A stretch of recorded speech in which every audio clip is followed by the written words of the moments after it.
మన తండ్రి, మన దేవుడు, మన ప్రభువు, మన రక్షకుడైన యేసుక్రీస్తు ప్రభు పేరున ఈ ఆదివారం రెండవ భాగంలో మరలా సంఘముగా సమాజముగా కూడి దేవుడిని ఆరాధించడానికి, దేవుడి వాక్యం ధ్యానించి ప్రార్థన చేయడానికి అవకాశం కల్పించి నడిపించబడి మనందరం చేతులపై దేవుడికి కోపం చెప్పండి. హల్లెలూయా. కూడి వచ్చిన మీ అందరికీ పేరు పేరు చెప్పున యేసు ప్రభు గట్ల నా హృదయపూర్వకమైన వందనాలు తెలియజేసుకుంటున్నాం. మనందరం కూడా మరి ప్రభు సన్నిధిలో ప్రార్థనలో, వాక్య పరిచర్యలో, ప్రార్థనలో దేవుణ్ణి స్తుతించడంలో చక్కగా శ్రద్ధ భక్తి కలిగి అందరూ కూడా పాలుపొందు పంచుకుని దేవుడిని మహిమపరిచి దేవుని ఆశీర్వాదాలు పొందాలని ప్రభు పేరిట మీ అందరిని మనం చేసుకున్నాం. ప్రారంభం చేసుకుందాం. సహోదరులు మధు గారు ప్రారంభ ప్రార్థన చేస్తారు. మీ అందరూ కూడా ప్రార్థన చూసినట్లయితే ఈ యొక్క దినపు ఆరాధన మనం ప్రార్థన ద్వారా ప్రారంభించుకున్నాం. హల్లెలూయా, హల్లెలూయా, హల్లెలూయా, హల్లెలూయా, స్తోత్రం, స్తోత్రం, స్తోత్రం, హల్లెలూయా, హల్లెలూయా, స్తోత్రం. సర్వశక్తిమంతుడైన తండ్రి, సర్వాధికారి, కృపగలిగిన రాజా, నీ పరిశుద్ధమైన జీవము కలిగిన ఏకైక మనకు వందనాలు తండ్రి, స్తోత్రం. గతించిన సమయం వరకు కూడా మమ్మల్ని అందరినీ ప్రభావ ఎంతగానో కాచి కాపాడు ప్రభావ. ప్రతి విషయంలో, ప్రతి ప్రయాణంలో ప్రభావ, ప్రతి పనిలో మాకు తోడుగా ఉండి నడిపించి ప్రభావ, అన్నింటిలో మాకు తోడుగా ఉన్న ప్రభావ, నీ కృపను బట్టి ఇంటి రీతిగా నీ యొక్క సన్నిధిలో మేమంతా కూడా సజీవులుగా ఉన్నామంటే కేవలము నీ యొక్క కృపే ప్రభావ. మేడను చూపించిన అపారమైన గొప్ప కృపను బట్టి, గొప్ప ప్రేమను బట్టి వందనాలు తండ్రి, స్తోత్రాలు ప్రభావ. మాకంటే అందచందము కలిగిన వారు, గొప్పవారు, ఉన్నత స్థితిలో ఉన్నవారు ప్రభావ. అనేక మంది ఈ దినాన్న ప్రభావం చూడలేనటువంటి స్థితిలో వారు ఉంటూ ఉండగా ప్రభావ, మమ్మల్ని అయితే సజీవుల లెక్కలో వచ్చిన యొక్క మందిరాభరణంలోకి ప్రభావ మేము రావడమే కాకుండా ఈ యొక్క పరిశుద్ధమైన నామం మహిమపరిచిన భాగ్యమును ప్రభావ మాకు అనుగ్రహించినందుకు వందనాలు తండ్రి, స్తోత్రాలు ప్రభావ. మా జీవితాంత కాలమంతయు ప్రభావ ఇటు రీతిని స్థితించిన నీ యొక్క రుణం ప్రభావ ఏమాత్రం మేము తీర్చుకోలేము తండ్రి ప్రభావ. ఇటువంటి గొప్ప దేవుడు ప్రభావ, ఉచితంగా ఇటువంటి కృప మాకు అనుగ్రహించినందుకు వందనాలు తండ్రి. ఇటువంటి భాగ్యం లేనివాడు లోకంలో కోట్ల కొలదిగా ఉన్నాడు తండ్రి ప్రభావ. మమ్మల్ని ఇటు రీతిగా అయితే నీ యొక్క కృప చూపుతున్న ఇటువంటి భాగ్యం మాకు అనుగ్రహించవో వారికి కూడా నీ యొక్క కృప చూపడనైనా సహాయం చేతండి. ఇక COVID-19 వలన ప్రభావ నశించిపోయిన ప్రభావ ప్రతి ఒక్కరిని వారి యొక్క కుటుంబాన్ని మీరు జ్ఞాపకం చేసుకోవద్దండి ప్రభావ. ఈ యొక్క కరోనా వైరస్ బారిన పడిన వారిని అందరినీ మీరు జ్ఞాపకం చేసుకున్న తండ్రి, కృప చూపిన ప్రభావ. తప్పక మరొక అవకాశం వారికి అనుగ్రహించి ప్రభావ, నీ యొక్క పరిశుద్ధమైన నామపేట రక్షించబడే భాగ్యమును మీరు వారికి అనుగ్రహించడం అయినా సహాయం చేతండి. కూడిన ప్రతి ఒక్కరిని మీరు జ్ఞాపకం చేసుకోవద్దండి, దీవించడం అయినా రావాల్సిన వారిని తోడుకునండి ప్రభావ. నీ సన్నిధి ఆసక్తి కలిగే సమయానికి ప్రభావ ప్రతి ఒక్కరిలో వచ్చే భాగ్యమును మీరు అనుగ్రహించండి ప్రభావ. ఎవరికి ఎటువంటి ఆటంకము కలుగుకుండలాగిన ప్రభావ, నిలబడుచున్న దేవజనులు ప్రభావ, పాటలు పాడుచున్నటువంటి బిడ్డల్లోనూ ప్రభావ, వాయిద్యాలు వాయించే బిడ్డల్లోనూ ప్రభావ, అన్నింటిలో మీరు తోడుగా ఉండి నడిపించడం అయినా సహాయం చేతండి. పాటల్లో మీరుండండి, స్తుత్యాగంలో మీరుండండి ప్రభావ. ప్రతి కార్యక్రమం అంతట్లో కూడా నామకు మహిమ ఎంత ప్రభావం తెచ్చుకుని ప్రభావ మీరే అధ్యక్షత వహించి నామకు మహిమకరంగా జయకరంగా జరిగించుకున్నామని యేసయ్య నామములో ప్రార్థించుతున్నాము తండ్రి, ఆమేన్.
నీ కృపలో దాచినావు గతకాలం. నీ దయలో నేనున్నా ఇంతకాలం. నీ కృపలో దాచినావు గతకాలం. నీ దయలే నీదే నేనే మౌనునా. నీ దయలే నీదే నేనే మౌనునా. తెలియదయ్యా నీ దయలో నేనున్నా ఇంతకాలం. నీ కృపలో దాచినావు గతకాలం.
ఒకసారి అందరం గట్టిగా దేవునికి స్తోత్రం చెప్తాం. దేవునికి స్తోత్రం.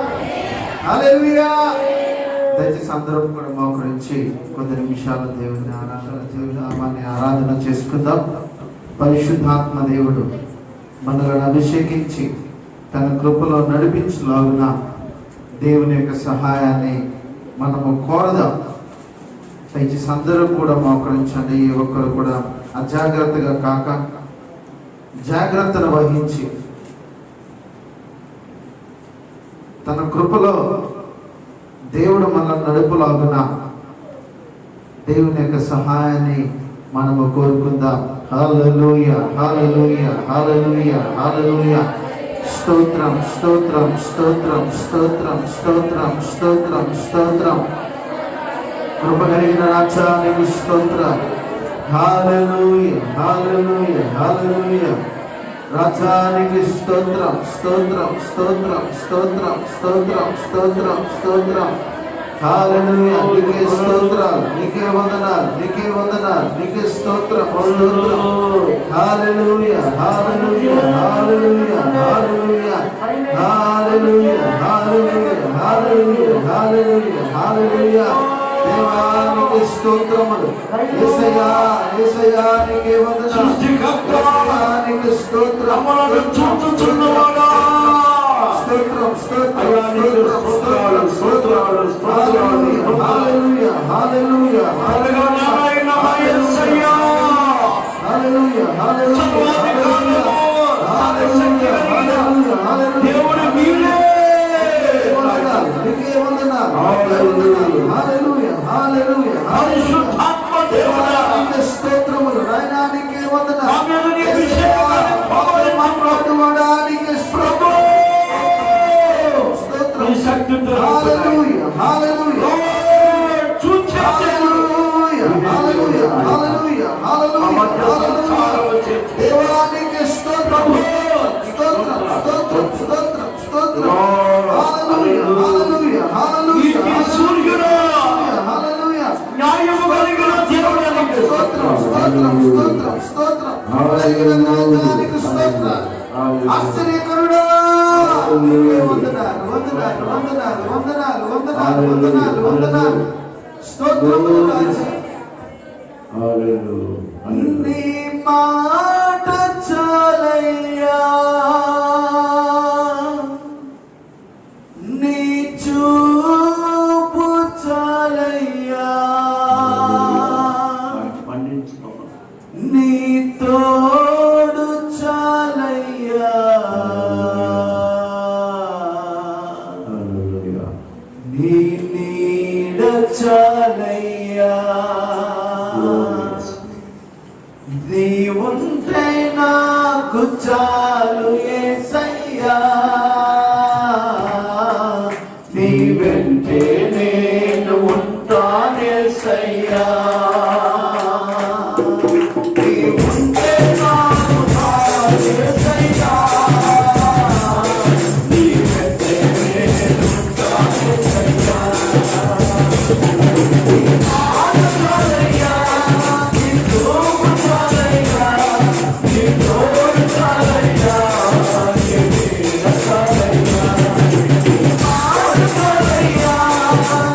నాకు చాలు యేసయ్యా,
నీ వెంటే నేను ఉంటానేసయ్యా.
రెండు చేతులు మీ ఆత్మ కుమ్మరి దయచేయండి. హల్లెలూయా. జీసస్ జీసస్ యేసు నీ కుయిలలో ఏదియో లేదు అసాధ్యమో నీదు కృపలో మాకేదియో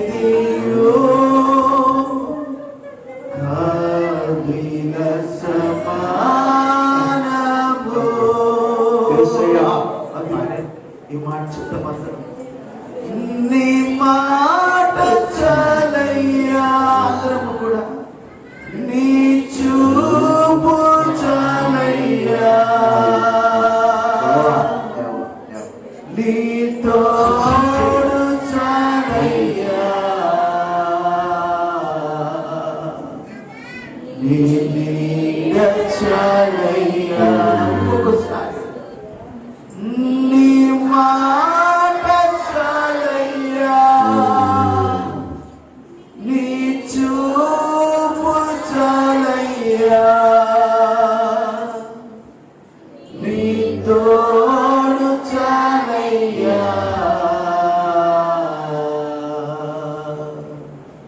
నీ నీడ చాలయ్యా శ్రేష్ఠుడమైన మాట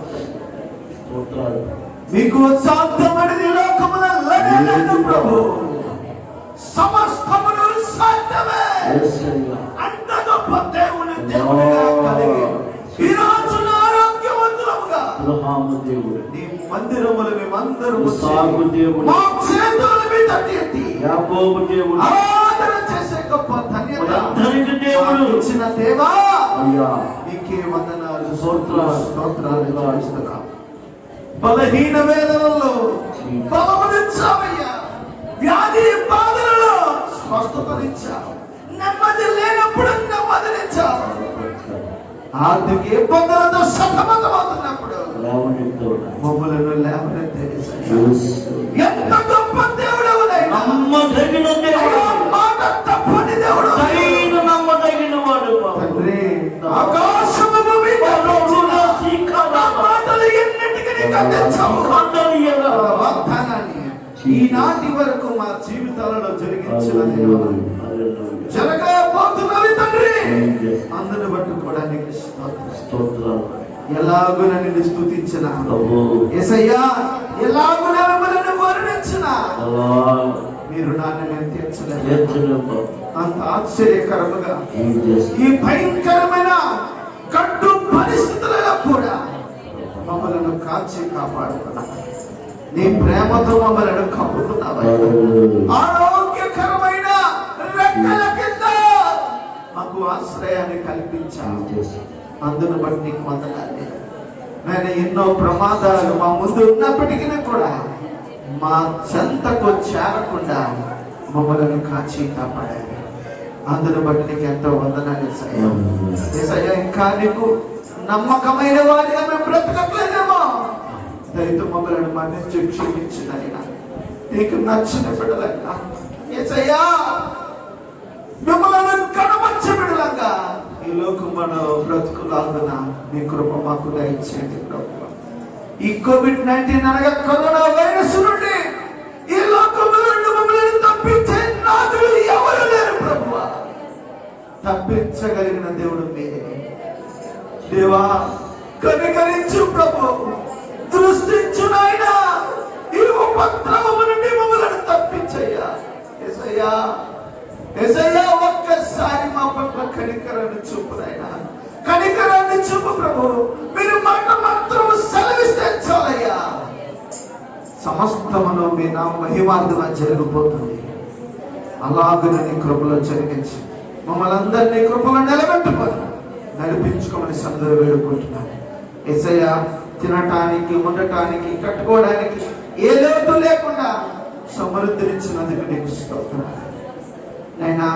నాయన మా అందరి జీవితాలలో మీరు చేసిన ప్రతి మేలులను బట్టి, ఆశ్చర్య కార్యములను బట్టి మీకు కృతజ్ఞతాస్తుతులు చెల్లిస్తూ జరుగుతున్న కార్యక్రమం అమూల్యమైన స్థలకు అప్పగిస్తూ మొదటి ఆరాధనలో నీ బలమైన అభిషేకమును మాకు అనుగ్రహించి నడిపించినందుకు నీకు స్తోత్రాలు చెల్లిస్తూ వచ్చిన బిడ్డలను దీవించండి, రానయ్యిన బిడ్డలను సకాలంలో నీ మందిరానికి నడిపించు. మేమందరము కూడా మిమ్మల్ని ఆత్మతో సత్యముతో ఆరాధిస్తూ నీ కృపల ముందుకు సాగడానికి నీ కృప మాకు దయచేయము. మహిమ ఘనత నీకు మాత్రం ఆరోపిస్తూ యేసుక్రీస్తు నామములో ఈ కొద్ది స్తుతి ఆరాధన సమర్పించుచున్నాము తండ్రి. 10 నిమిషాలు దేవుని యొక్క వాక్యాన్ని ధ్యానం చేసుకుంటాం, సమయం అయిపోతుంది. గమనించండి, ఈ లోకములో బ్రతుకుచున్న ప్రతి ఒక్క వ్యక్తి దేని మీద ఆశ పెడుతున్నాడు, దేని మీద ఆలోచన కలిగి ఉంటున్నాడు? ఒకసారి ఆలోచన చేస్తే కీర్తనాకారుడు దావీదు మహారాజు భక్తుడు 4వ కీర్తనలో ఒక చక్కని మాట పలుకుతూ ఒక మాట చెప్పారు. ఆ మాట మనము ధ్యానం చేసుకుందాం, అది చదువుదాం అంతే. 4వ అధ్యాయము 2వ వచనం ఒకసారి మనం చదువుకుందాం. నరులారా, ఎంత కాలము నా గౌరవమును అవమానముగా మార్చెదరు? ఎంత కాలము వ్యర్థమైన దానిని ప్రేమించెదరు? ఎంత కాలము అబద్ధమైన వాటిని వెతికెదరు? చాలు. దావీదు మహారాజు భక్తుడు చక్కగా తను తాను ప్రశ్న వేసుకుంటూ చక్కని మాటలు పలికారు. ఇందులో నేను చెప్పాలనుకుంటున్నది ఒకటే, ఎంత కాలము వ్యర్థమైన దానిని ప్రేమించెదరు? ఈ లోకములో కనబడుచున్నవన్నీ వ్యర్థమని ఒక భక్తుడు రాశాడు. ఆయన ఎవరో తెలుసండి? ప్రపంచంలో ఆయనకున్న జ్ఞానం ఎవరికి లేదు, ఆయనకున్న తెలివి, ఆయనకున్న వివేకము, ఆయనకున్న జ్ఞానము ఎవరికి లేదు. ఆయన ఎవరంటో తెలుసా? సొలొమోను మహారాజు. ఆ సొలొమోను మహారాజు ఆయన వృద్ధాప్యానికి వచ్చేసరికి తన్ను తాను ఆలోచన చేసుకుని ఆయన జ్ఞానాన్ని అనగా దేవుడిచ్చిన జ్ఞానాన్ని మంచిగా వినియోగించుకోకుండా తనకు తాను ఉపయోగించుకున్న విధానాన్ని ఆలోచన చేసుకుని ఒక మాట అంటాడు. ఏమంటారు తెలుసా? సూర్యుని కింద ఉన్నదంతయు కూడా వ్యర్థం. ఎందుకంటే సొలొమోను మహారాజు దేవుని యొక్క ఆలయము అనగా మందిరమును కట్టి షకీనా మహిమ కొరకు ప్రార్థన చేసిన గొప్ప మహారాజు సొలొమోను మహారాజు. అద్భుతంగా కట్టాడు దేవాలయం. దేవుని యొక్క సన్నిధి ఉండవలసిన విధంగా అక్కడ ఉండటానికి ఎంతో ప్రయాసపడ్డాడు. కానీ అంత మటుకు చాలా బాగా చేశాడు. తర్వాత ఎప్పుడైతే వ్యర్థమైన వాటి మీద తన మనసును నిలిపాడో, వ్యర్థమైన వాటి మీద తన ఆలోచన నిలిపాడో, వ్యర్థమైన వాటి మీద మాటలు పలికాడో, తన జీవితం ఏమైందో తెలుసండి? విలువ లేకుండా కిందకు వెళ్ళిపోయిన పరిస్థితులు కనబడుతున్నాయి. ఎందుకు ఈ మాట చెప్తున్నంటే, ఈ లోకంలో బ్రతుకుచున్న మనము ఎంతకాలం ఈ వ్యర్థమైన వాటిని ప్రేమించే విధంగా మనము జీవిస్తాం. చూడండి, ఈ లోకంలో వ్యర్థమైనది ఏది? ఒకసారి చెప్పండి, వ్యర్థమైనది ఏది? అన్ని శాశ్వతమైనది పరలోక రాజ్యం. మీ అందరికి బాగా తెలుసు. కానీ ఈ లోకంలో బ్రతుకుచున్న మనము వ్యర్థమైన వాటి మీద ఆశపడతాం. నేను మొట్టమొదటిగా చెప్తాను, కొన్ని ఉదాహరణలు మీకు ముందుంచుతాను. మీ అందరికీ తెలిసిన వాక్య భాగాలు మీకు అర్థమవడానికి చెప్తున్నాను. ఈ సమయాల్లో కూడా వ్యర్థమైన వాటి మీద మనస్సు ఉండకుండా శాశ్వతమైన వాటి మీద మనసు మలచకపోతే ఎవరు కూడా ఏమీ చేయలేరు. జాగ్రత్త. వ్యర్థమైన వాటి మీద మీ మనసు ఉండకూడదు అంతే. శాశ్వతమైనది, ఎన్నటికీ వాడవారనేది, ఎవరు దొంగలించలేని ప్రాంతము పరలోక రాజ్యం. దాని మీద మన మనసు నిలుపుకోవాలి, అలాగులు నడుచుకోవాలి. లేదంటే ఈ ఉగ్రత బారి నుండి, ఈ భయంకరమైన విపత్తు నుండి, ఈ భయంకరమైన తెగుల నుండి ఎవరు కూడా మనల్ని ఏం చేయలేరండి? విడిపించలేరు. మీకు ఉదాహరణ చెప్తాను. లూకా సువార్తలో ఒక తండ్రికి 2 కొడుకులు ఉంటారు. 2 కొడుకులు తండ్రి సమక్షంలో పెరిగారు. తండ్రికున్న ఆస్తిని బట్టి ఒక వ్యక్తికి ఏమొస్తుందంటే ఆశ పుట్టి, ఏమి ఆశ అంటే అది వ్యర్థమైన ఆశ పుట్టి తండ్రి అంటాడు, అయ్యా నాకు కావలసినది, నాకు రావలసిన భాగము నాకు నా ఆస్తిలో వాటా నాకు ఇచ్చేయి, ఆస్తిలో వాటా నాకు ఇచ్చేయి అన్నాడు. ఎందుకు ఈ మాట చెప్తున్నానంటే ఆయన ఆ కుమారుడు స్నేహితులు అంటే సహవాసాన్ని బట్టి, ఫ్రెండ్షిప్ రిలేషన్షిప్ బట్టి ఆయన ఏం చేశాడంటే చెడు మార్గంలో నడిచాడు. ఆ స్నేహితులు చెప్పిన మాటలను వాడు విని తండ్రి దగ్గరికి వచ్చి అంటున్నాడు, నా ఆస్తిలో నా భాగము నాకు అనుకున్నాడు. ఆ ఆస్తి, ఆ డబ్బు, ఆ సంపద అంత ఎల్లకాలం ఉంటుంది అనుకున్నాడు. ఎవరండి? ఆ ఆస్తిని తీసుకుని పోతున్న వ్యక్తి. తండ్రి పాపం ఆలోచన చేసి పోలు అడిగాడు కదా, ఆడదానికి ఇచ్చేదామని ఇచ్చేశారు. చూద్దామండి లోకాసు వార్త 15వ అధ్యాయంలో చక్కని మాటలు ఉన్నాయి, ఒకసారి మనం చదువుకుందాం. లోకాసు వార్త 15వ అధ్యాయము 11 కానీ 12 వచనం చదువుదాం.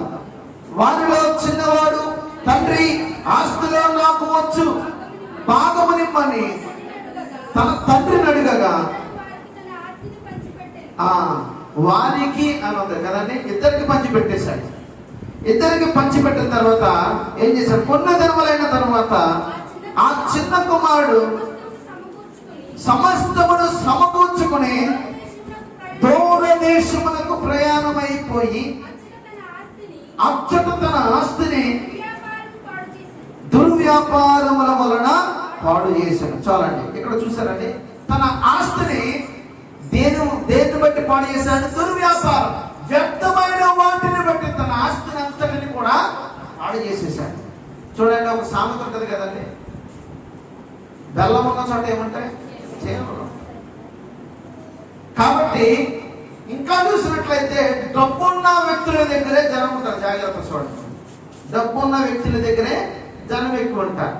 ఇలా కూడా ఈ చిన్న కుమారుడి దగ్గర చాలా మంది స్నేహితులు ఉండేవారు, ఏమో మనకు తెలియదు. కానీ ఆయన ఆస్తిని సమస్తమును సమకూర్చుకుని దూర ప్రయాణం వెళ్ళిపోయాడు. అక్కడ ఆయనకున్న ధనమంతటిని, ఆస్తంతటిని కూడా నాశనం చేసుకున్నాడు, వ్యర్థం చేసుకున్నాడు. తినడానికి తిండి లేని పరిస్థితి వచ్చింది, ఎవరు సహాయం చేయలేని పరిస్థితి వచ్చింది.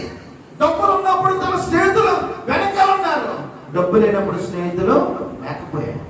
అటువంటి పరిస్థితులలో, ఎటు తోచలేని పరిస్థితులలో ఉన్నప్పుడు అప్పుడు ఆయనకి ఏం కలిగిందంటే బుద్ధి వచ్చింది. ఎప్పుడంటే పందులు పట్టు పెడుతున్నాడు, పందులను నేర్పడానికి పట్టు వేశాడు. పాప ఆ పట్టు తింటున్నా ఆకలికి తట్టుకోలేక ఆ పట్టు తిన్నామన్నప్పుడు పందు కూడా ఆయన తిన్నకుండా చేసినాయి. అటువంటి పరిస్థితులలో అప్పుడు ఆ వ్యక్తికి బుద్ధి వచ్చింది. అంటాడు, అయ్యో నా తండ్రి అనేక మంది పనివారు ఉన్నారు, వాళ్ళు క్షేమముగా సురక్షితంగా సమృద్ధిగా తింటున్నారు, సంతోషంగా పనిచేసుకుంటున్నారు, నాకెందుకు ఈ పరిస్థితి? చూసారు ఎందుకు ఈ మాట చెప్తానంటే, వ్యర్థమైన దాని యందు ఎప్పుడైతే ప్రేమ అంటే మీరు ప్రేమ కలిగి జీవిస్తారో మీకు చివరి కలిగేది ఏంటో తెలుసా? వ్యర్థమే కలుగుతుంది. జాగ్రత్తగా గమనించండి. ఈ వ్యర్థమైన వాటిని ప్రేమిస్తూ ఉన్నారా, మీకు మిగిలేది సున్నా.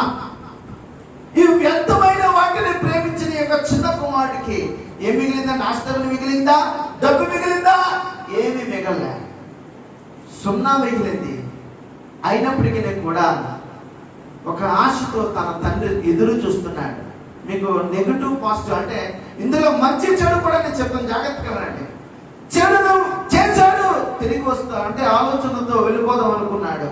కానీ తండ్రి ఎప్పటి నుంచో ఎదురు చూస్తున్నాడు, నా కుమారుడు ఎప్పుడు తిరిగి వస్తాడు అని ఎదురు చూస్తా ఉన్నాడు. కానీ ఒక రోజు సమయం వచ్చింది, తిరిగి వచ్చినప్పుడు అంటున్నాడు, అందాం అనుకున్నాడు, నాన్న నీకు నేను విరోధంగా, ప్రలోకముందున దేవునికి విరోధంగా నేను పాపం చేశాను, నన్ను నీ కుమారుడిగా నన్ను చేర్చుకోవద్దు నాన్న, ఒక పనివాడిగా చేర్చుకో, ఆ మాట చెప్దామని ఫిక్స్ అయి వెళ్ళిపోతున్నాడు. కుమారుడు ఇంకా దూరముగా ఉండాలి, కానీ తండ్రి గుర్తించి పరుగున వచ్చి హక్కుని చేర్చుకుని మరలా ఆయన భాగం అనిపిస్తాడు. దేవునికి స్తోత్రం.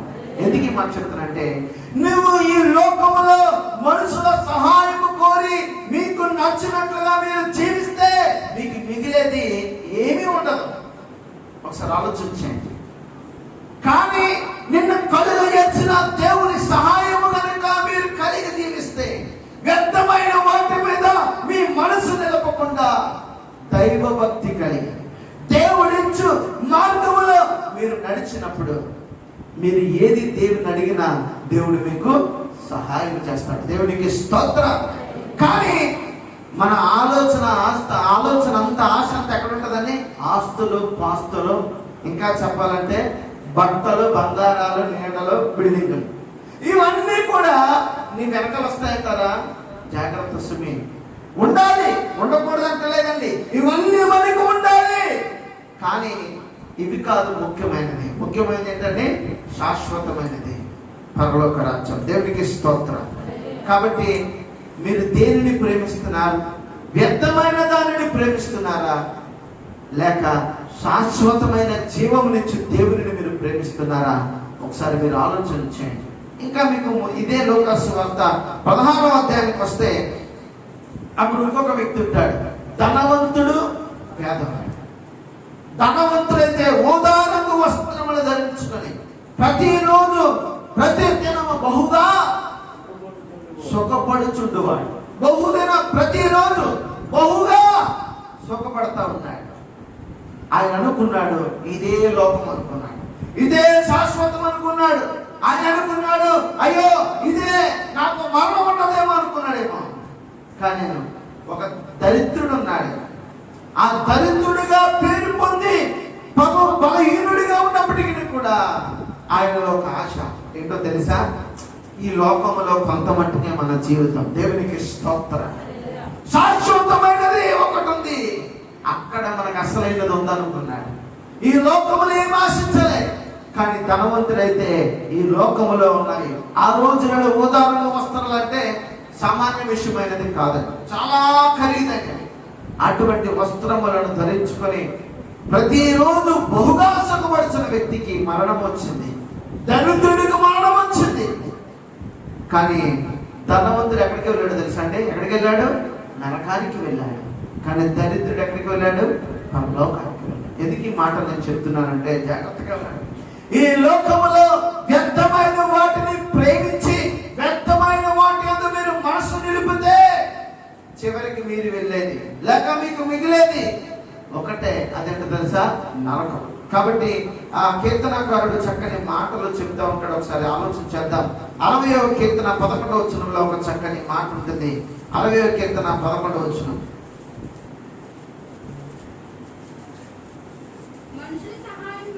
మనుషుల సహాయము వ్యర్థము, శత్రువులను జయించుటకు మాకు సహాయము దయచేయండి. దేవునికి స్తోత్రం.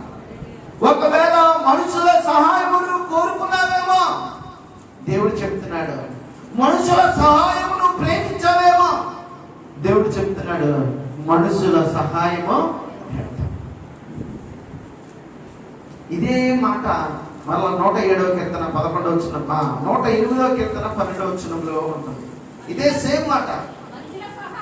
ఆ మనుషుల సహాయము వ్యర్థము, శత్రువులను జయించుటకు మాకు సహాయము దయచేయండి. దేవునికి స్తోత్రం. ఎందుకు ఈ మాట చెప్తానంటే ఈ రోజులలో మనుషులు నమ్మేవారు ఎక్కువ, దేవుని నమ్మేవారు తక్కువ. ఏదైనా మనకు సంభవిస్తుందంటే చాలా మంది క్రైస్తవ్యంలో ఉండి కూడా క్రైస్తవ్య జ్యోతిష్కులు ఎక్కువైపోయారు. అంటే ఫలానా దేవుని అంటే దేవుని దగ్గర మొక్క నుంచి ప్రార్థన చేయని చెప్పేవాళ్ళు లేరు. అయ్యి బాబాయ్ అక్కడికి వెళ్ళు, ఆగో చెయ్యి మీద నీ తల మీద చెయ్యేస్తే మొత్తం చెప్పేస్తారు.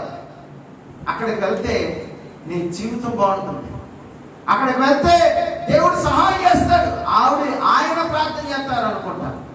నేను ఒక మాట చెప్తున్నాను, వీళ్ళందరూ కూడా ఒట్టి మనుషులే. దేవునికి స్తోత్రం. వీళ్ళందరూ మనుషులే. కానీ మీకు ఒకటి చెప్పనండి, దేవుడు 66 పుస్తకాలు దేవుడు మనకి ఇచ్చాడు. ఈ 66 పుస్తకాలలో నీ గురించి నా గురించి రహస్య మర్మములు దాగి ఉన్నాయి. ఇవి చదివే వాళ్ళు తక్కువ, మనుషుల మాటలు వినేవాళ్ళు ఎక్కువైపోయారు. కాబట్టి ఏమైనా తెలుసండి, వ్యాపారాల కింద అయిపోయినాయి. మనుషులు వస్తే మనుషుల తల మీద చేస్తూ ఒక రేటు, దూరం నుండి ప్రార్థన చేస్తూ ఒక రేటు, దగ్గర వచ్చి ప్రార్థన చేస్తే ఇంకా చెప్పండి.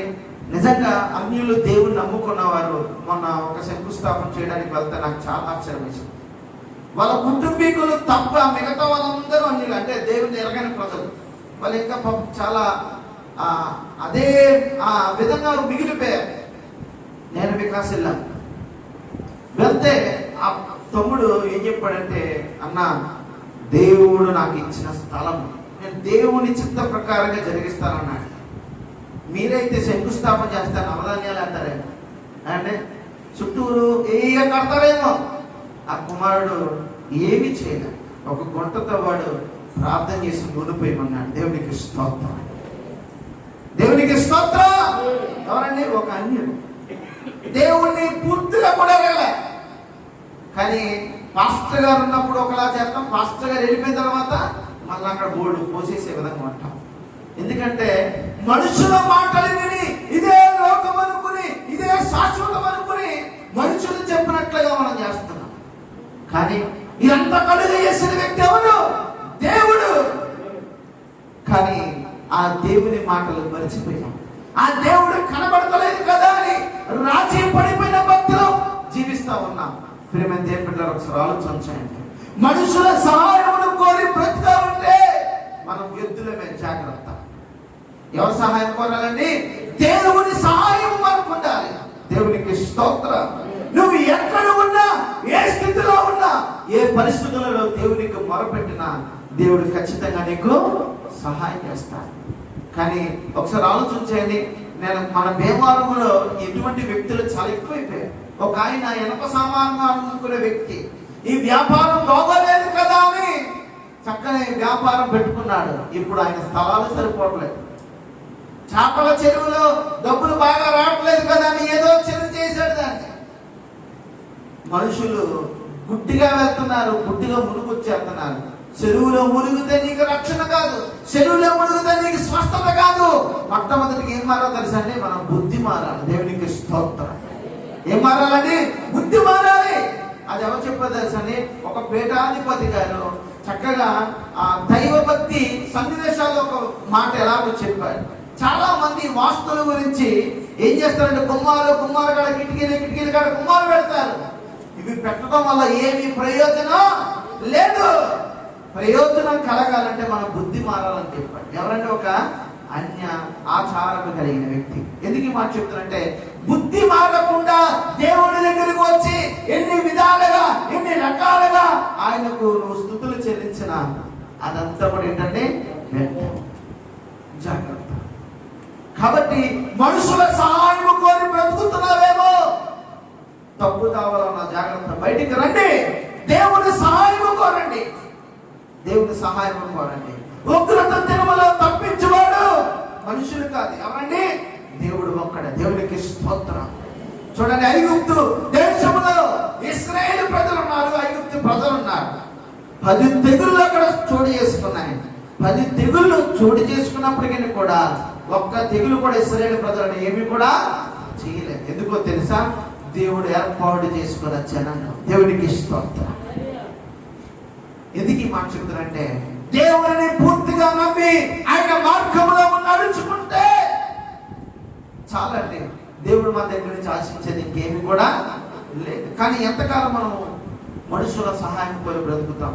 అందుకనే దావీదు భక్తులు ఎప్పుడు కూడా మనుషుల బలం మీద, మనుషుల సహాయం మీద ఎప్పుడు కూడా ఆశ పెట్టుకోవాలి. 20 కీర్తనలు అంటారు, కొందరు రథములను బట్టి, కొందరు గుర్రములను బట్టి అతిశయపడతారు. మనమైతే మన దేవుడని యెహోవా నామమును బట్టి అతిశయపడతాం. దేవునికి స్తోత్రం. ఎందుకంటే వాళ్ళు వస్తానంటారు, రారు. అంటే వాళ్ళు సహాయం చేస్తానంటారు, చెయ్యరు.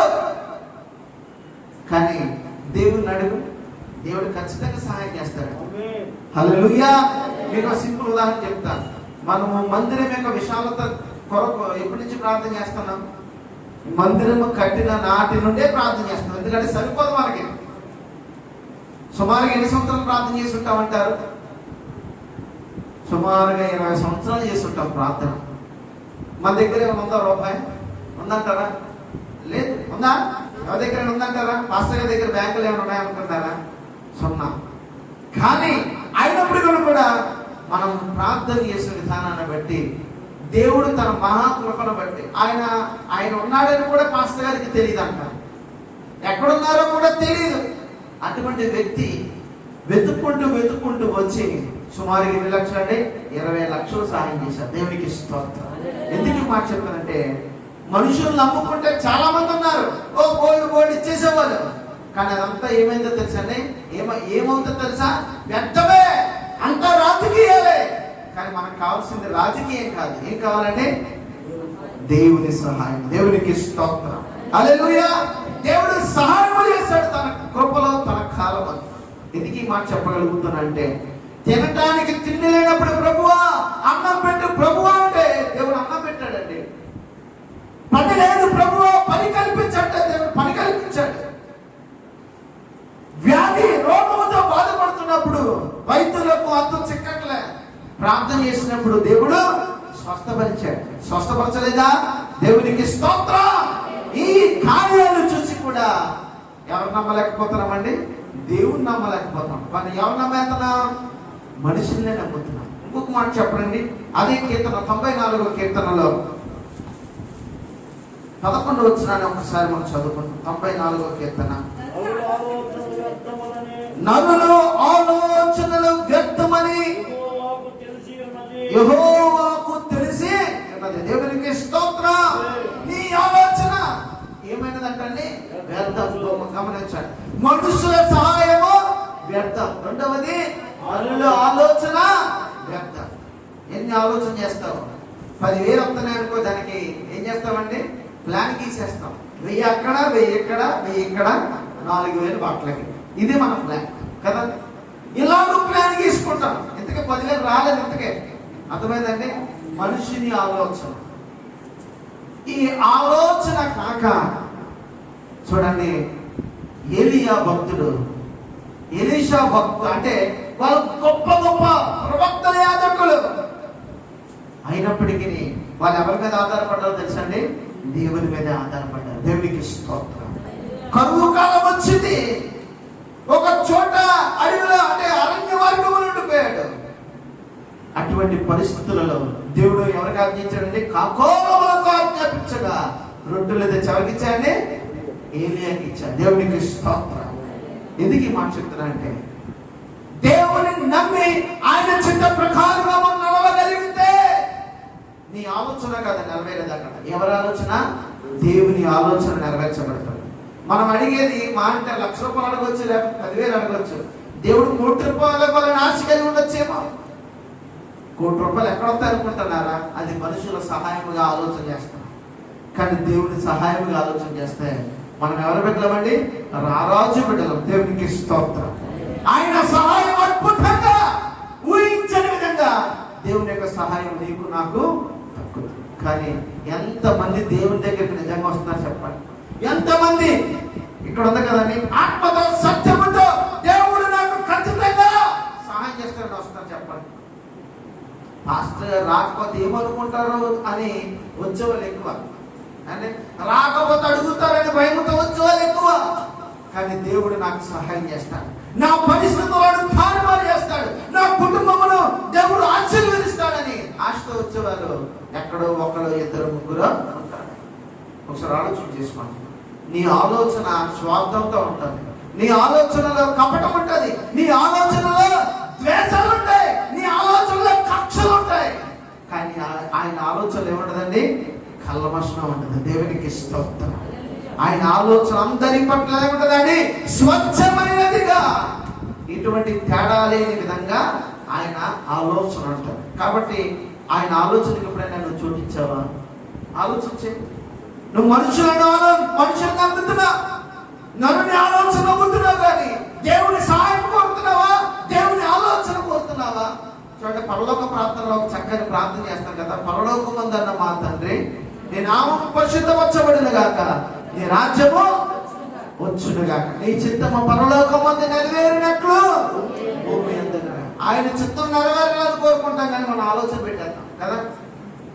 జాగ్రత్త సమయం. ఎలాగో మనం దేవుని సహాయం కోరుతున్నాం. నరుని ఆలోచన వ్యర్థం. ఇంకోటి చెప్పనా, ఇంకోటి చాలా ప్రమాదకరమైనది. సామెతల గ్రంథము 31వ అధ్యాయం 30వ వచనం మీ అందరికీ తెలుసు. 31:30. అందము మోసకరము. చాలు. సౌందర్యము, అందం ఏంటంటే మోసకరం, సౌందర్యము వ్యర్థం. ఈ కూడా వ్యర్థం. కాబట్టి ఒకసారి ఆలోచన చేద్దాం. దేన్ని చూసి మనం ప్రేమిస్తున్నాం? అందాన్ని చూసా, లేకపోతే సౌందర్యాన్ని చూసా? ఈ రెండు కూడా నేనేం చేస్తాయి? మోసం చేస్తాయి. అందుకనే 119వ కీర్తనలో ఒక చక్కని మాట ఉంటుంది. 119వ కీర్తన 9వ వచనం ఒకసారి చదువుకుందాం. కాదు 11వ వచనం అంటే, నీ ఎదుట నేను పాపము చేయకుండానట్లు నా హృదయములో నీ వాక్యము ఉంచుకొని ఉన్నాను. దేవునికి స్తోత్రం. ఈ మోసకరమైన దినాలలో అందము మనుషులను నాశనం చేస్తుంది, సౌందర్యం మనుషులను మోసం చేస్తుంది. ఈ రెండు వ్యర్థము. ఇటువంటి దినాలలో ఈ వ్యర్థం అని నీకు తెలియాలంటే నీ హృదయంలో ఏముండాలండి? దేవుని వాక్యం ఉండాలి. దేవుని వాక్యం ఉండాలి.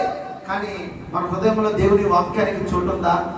చూడండి, నేను రాత్రి అమ్మస్తులకు చెప్పాను, సుమారుగా మనిషి కొడుకుని లేచిన తర్వాత 16 గంటలు మెలుగుకొని జీవిస్తాడు.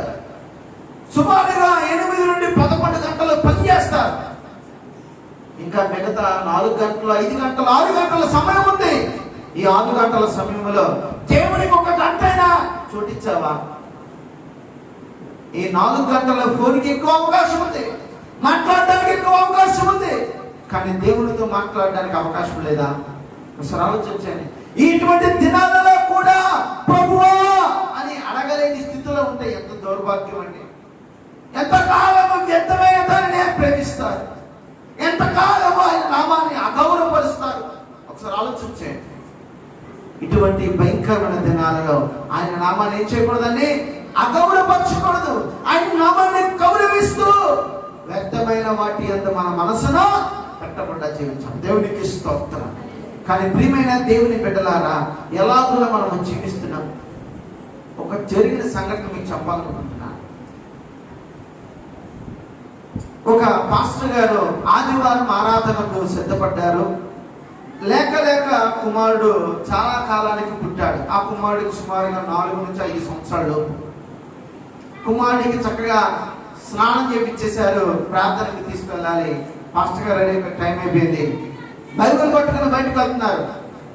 వెళ్ళేలోపు తన భార్య వచ్చి, ఏమండి బాబు చనిపోయాడని చెప్పింది. అప్పటి వరకు ఆడుతూ ఉన్నాడు.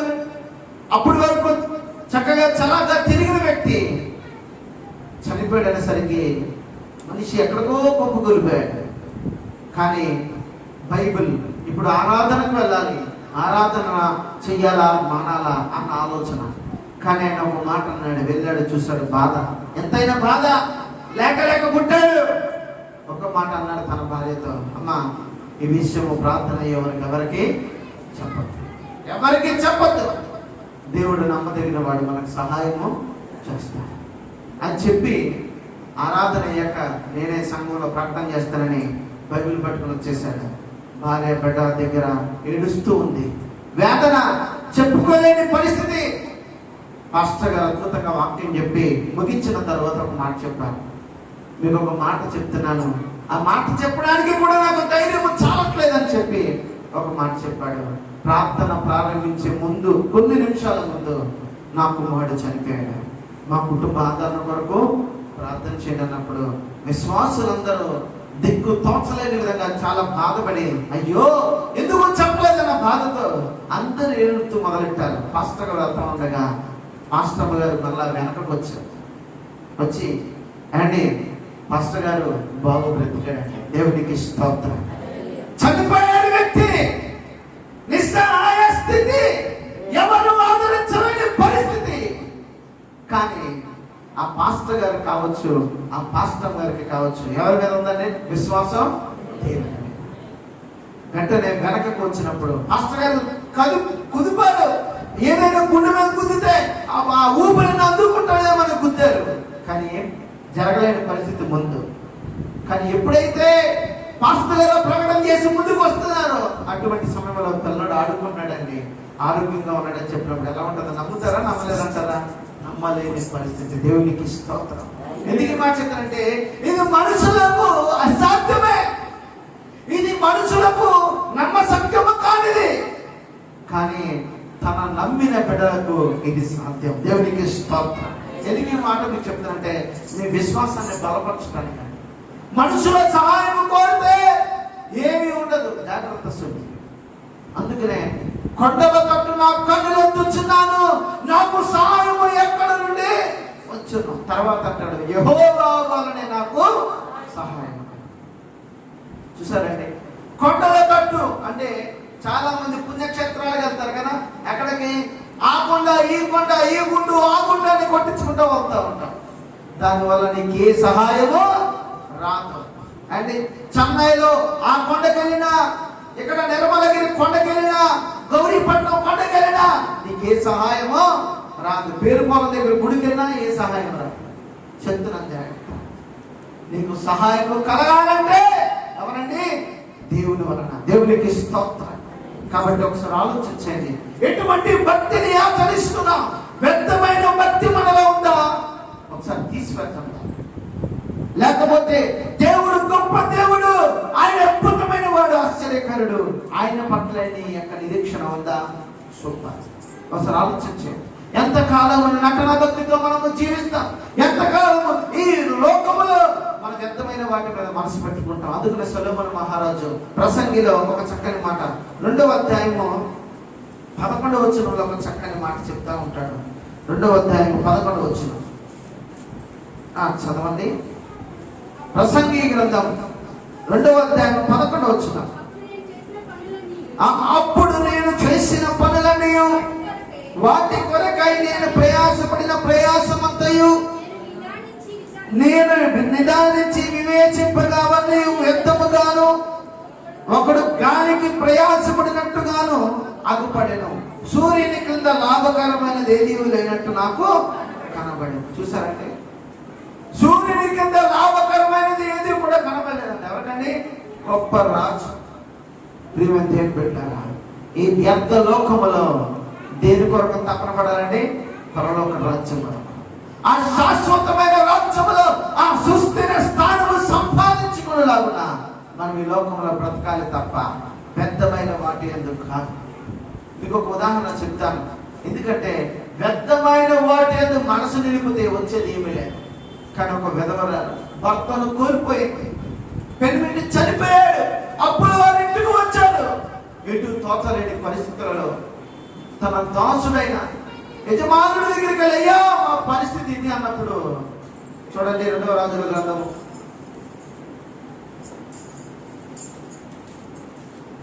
3వ అధ్యాయం 4వ అధ్యాయం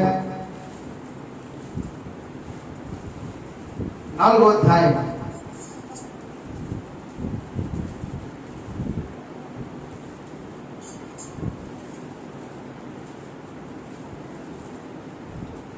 మొదటి నుంచి మనం వచ్చిన చదువుకుందాం.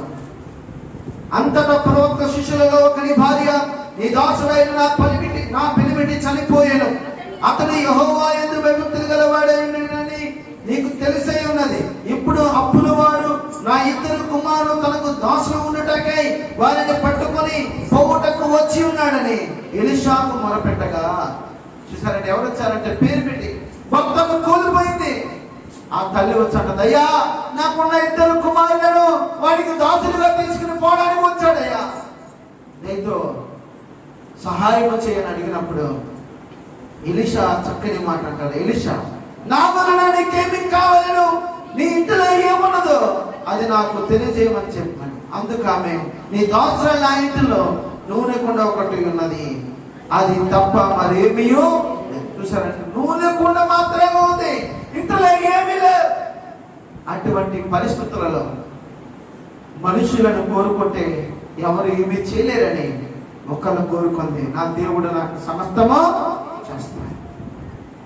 ఎలీషా గారు చక్కగా చెప్పిన తర్వాత, అమ్మా సరే పక్కవారి పాత్రలో ఏమైనా పాత్ర ఉంటే తీసుకురా అంటే అన్ని తెచ్చుకుంది. అయ్యా తెచ్చుకున్నప్పుడు తన కుమారులను ఆమెను లోనకు తీసుకొని తలుపు వేసి ప్రార్థన చేసి అంటాడు, అమ్మా నీ కుండలో ఉన్న నూనె ఆ పాత్రలకు పోస్తూనే ఉన్నది, కానీ ఆ కుండలో ఉన్న నూనె ఏమవట్లేదండి, అయిపోవట్లేదు. నూనె వస్తానే ఉంది, పాత్రలు నిండుతూనే ఉన్నాయి. అమ్మా ఇంకా ఎవరి దగ్గరైనా పాత్రలు ఉన్నాయేమో తీసుకురా అంటే, అయ్యా ఎవరి దగ్గర లేదు. అప్పుడు ఆయన చెప్తాను, ఈ నూనెను అమ్ముకొని నీ అప్పులను తెచ్చు. ఎందుకు మాట చెప్తానంటే, ఏమీ లేని పరిస్థితుల్లో ఉంటావేమో, దేవుని చెంతకు రా, అద్భుతంగా మనము చచ్చే వరకు లేక ఆయన వచ్చే వరకు మనల్ని పోషిస్తాడు. దేవునికి స్తోత్రం. కానీ మనుషుల సహాయం కోరి బ్రతుకుతే ఒక రోజున నిన్ను మట్టి పాలు చేస్తాను, ఒక రోజున నిన్ను అగౌరవపరుస్తాను, ఒక రోజున నిన్ను ఎక్కడో వదిలేసి వస్తాను. కాబట్టి అలాగున కాకుండా దేవుని యొక్క సహాయమును కోరి బ్రతకండి, దేవుని యొక్క సహాయమును కోరి జీవించండి. ఈ కష్టకాలాలలో, ఈ భయంకరమైన దినాలలో దేవుని సహాయం లేకపోతే మన పరిస్థితి ఏమవుతుందండి ఒకసారి ఆలోచించండి. అందుకనే దేవుడు చెప్తాడు, ఆకాశ పక్షులను చూడండి, అవి ఎత్తవు కొయ్యవు, కొట్లలో కూర్చుకునవు, వాటి కంటే శ్రేష్ఠులు కారా. కాబట్టి మనుషుల బలము చూసుకొని ఎప్పుడు కూడా మీరు బ్రతకండి. ఎవరు బలం చూసి బ్రతకండి? నిన్ను కలుగు చేసిన దేవుని చూసి బ్రతకండి. ఎవరెవరో చెప్పిన మాటలు విని మీరు వెళ్ళండి, దేవుడు చెప్పిన మాట వినండి. అంతేకాదు అందం సౌందర్యం అంటే, ఈ అందం సౌందర్యంలో వ్యక్తుల దగ్గర డబ్బు ఎక్కువ ఉంటుంది, వాళ్ళ దగ్గరికి వెళ్తేనే దగ్గరికి ఏదో అవుతుంది అనుకుంటున్నారేమో. దేవుడి దగ్గరికి రండి, సమస్తమును దేవుడు నీకు ఇస్తాడు. కానీ దేని మీద నీ మనసు ఉంది ఒకసారి ఆలోచన చేసుకో. ఎంత కాలం ఇలాగ బ్రతుకుతాం, ఎంత కాలం ఇలాగ మనం బ్రతుకుతే ఉపయోగం ఉంది ఒకసారి ఆలోచన చేశారా? మన పరిస్థితులు ఏమవ్వాలంటే మారిపోవాలి, మన పరిస్థితులు తారుమారవాలి. ప్రతి ఒక్క కుటుంబము యేసు నామములో ఆశీర్వదించబడాలి. దేవునికి స్తోత్రం. అలాగూ దీవించబడాలంటే ఎవరి సహాయం కలిగి ఉండాలండి? దేవుని సహాయం. ఆయన సహాయం లేకపోతే కష్టం, ప్రమాదం అన్ని పొంచి ఉంటాయి. కాబట్టి ప్రియమైన దేవుని బిడ్డలారా, నేను దయచేసి మీకు చెప్తున్నాను, మనుషుల సహాయం కోరుకోవద్దు, మనుషుల ఆలోచన కోరుకోవద్దు. నరుని యొక్క అందాన్ని, సౌందర్యాన్ని, బలమును, ఆస్తిని అసలు చూడద్దు. దేవుడిని చూద్దాం, ఆయన వైపే మనము మన కన్నులను మలుచుకుందాం, ఆయన కొరకే మనం ఈ లోకంలో బ్రతుకుదాం. అలాగే బ్రతికినప్పుడు నీకు ఏ కష్టం ఉన్నా, ఏ ఇరుకున్నా, ఏ బాధ ఉన్నా నా దేవుడు తీర్చడా? మన దేవుడు తీర్చడా? ఖచ్చితంగా తీర్చుతాడు. కానీ విశ్వాసం కోల్పోతున్నామేమో, భక్తిలో దిగజారిపోతున్నామేమో, భక్తుల పాపం చోటు చేసుకుంటుందేమో, భక్తులు స్వార్థం చోటు చేసుకుంటుందేమో, భక్తిలో దుష్టుడు దాడి చేస్తున్నాడేమో. మనకి ఏమాత్రం ఒక అవకాశం అవ్వకుండా మన ప్రాణప్రియుడు మన కొరకు ఈరోజు అవకాశం కల్పించిన దేవుని వైపు మనము చూసి ఆయన సహాయం కోరదాం, ఆయన సహాయంలో మనం జీవిద్దాం. ఏ కష్టం ఉన్నా, ఏ నష్టం ఉన్నా, ఏ ఇబ్బంది ఉన్నా ఎవరు చెప్పండి? దేవునికి చెప్తాం. ఆయన ప్రతి నష్టమును, కష్టమును, శాపమును మేలుగా మలచి మనల్ని ఆశీర్వదిస్తాడు. కాబట్టి అలాగున మనం జీవించి దేవుని ఆశీర్వాదాలు పొందుకుందాం. దేవుడి మాటలు మనకై దీవించి ఆస్వాదించునుగాక. చిన్న చిన్న జీవులు, చిన్నారి జీవులు, చిట్టి పొట్టి కాళ్ళు, చిన్న చిన్న రెక్కలు, చిన్న చిన్న జీవులు, చిన్నారి జీవులు, చిట్టి పొట్టి కాళ్ళు, చిన్న చిన్న రెక్కలు. అక్కడ ఇక్కడ మరి ఎక్కడైనా ఉండు, అక్కడ ఇక్కడ మరి ఎక్కడైనా ఉండు.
పరిశుద్ధమైన దేవ, ఈ పరిశుద్ధ నామానికి వందనాలు స్తోత్రాలు చెల్లిస్తున్నాం ప్రభువా. నాయన మీ యొక్క ప్రేమను బట్టి, మీ యొక్క ఉచితమైన కృపను బట్టి, మీ వాత్సల్యమును బట్టి ప్రభువా, మీ సన్నిధిలో నాయన మీ యొక్క మందిరావరణములో సంగమగా చేరి ప్రభువా, మీ ఉన్నతమైన నామాన్ని స్తుతించి ఆరాధించి ప్రభువా, నీ యొక్క విలువైన మాటలను వినడానికి ప్రభువా మీరు మాకు ఇచ్చిన యొక్క ధన్యతను బట్టి మీకు వందనాలు స్తోత్రాలు చెల్లిస్తున్నాం ప్రభువా. నాయనా నీ కుమారుని నిలవబెట్టి ప్రభువా, నాయనా మాట్లాడిన విధమును బట్టి మీకు వందనాలు స్తోత్రాలు చెల్లిస్తున్నాం ప్రభువా. వ్యర్థమైన వాటిని విడిచిపెట్టి ప్రభువా, మనుషుని యొక్క ఆలోచనలు వ్యర్థము, నాయనా చేసే వ్యాపారాలు వ్యర్థము, ఏది మంచిదో ఏది విలువైందో తెలుసుకుని ప్రభువా, మా యొక్క జీవితాలను మీకు సమర్పించుకుని ప్రభువా, ఆ నిత్య రాజ్యములో ఉండగలిగే విధముగా ప్రభువా మేము నాయన ఈ వాక్యాన్ని విని ప్రభువా, నాయన మా యొక్క హృదయంలో భద్రపరుచుకుని ప్రభువా, నాయన మీ యొక్క అడుగు జాడల్లో నడవడానికి సహాయం దయచేయండి. ఈ దాసుని మీ యొక్క ప్రభువా కృపతో నింపి నడిపించమని ప్రార్థిస్తున్నాం. అలాగే నిలబడిన ఈ కుమారుని ఇంకను బలపరిచి ఆయన మీ యొక్క ఆత్మతో శక్తితో నింపి నడిపించమని ప్రార్థిస్తున్నాం తండ్రి. సహాయం చేయండి ప్రభువా. నాయన గుడి ఉన్న ప్రభువా, నాయన సంఘాన్ని ప్రభువా యొక్క పరిచర్యను ప్రభువా మీరు దీవించి ఆశీర్వాదించమని ప్రార్థిస్తున్నాము తండ్రి. సహాయం చేయండి ప్రభువా.